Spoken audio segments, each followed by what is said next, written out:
Domén.sk slávi 30 rokov a v tejto chvíli už máme vyše 467 000 domén, čo nie je málo. Nie je to najväčšia doména, ale zďaleka nie najmenšia. A samozrejme, využíva sa pomerne hutne a naplno. Máme tam mnoho rôznych subjektov, čo je vidno aj na tom počte projektov, ktoré dostávame a ktoré tiež smerujú práve do toho nášho virtuálneho Slovenska.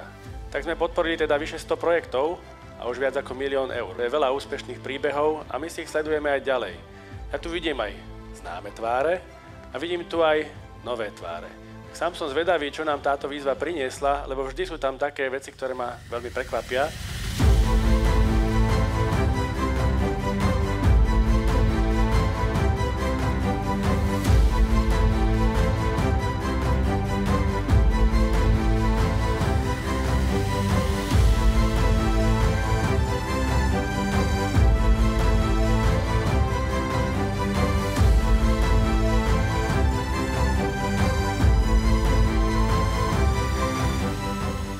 18 úspešných projektov z výzvy fondu SK-NIC pre malé projekty 2023. Na záver len zopakujem, že fond SK-NIC za posledné 4 roky podporil už 105 rôznych projektov a rozdelil viac ako 1 200 000 eur na podporu virtuálneho Slovenska.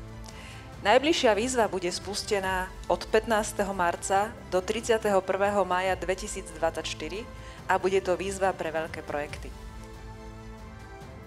Malé projekty začneme s tou veľkou, kde sa budeme venovať digitálnej inklúzii, čiže to, čo tu bolo spomínané, zase zahrnutie rôznych ľudí, marginalizovaných skupín a tak ďalej, ktorí majú nejaký problém. Ďakujem pekne za pozornosť, uvidíme sa zase niekedy na budúce. Pekný deň.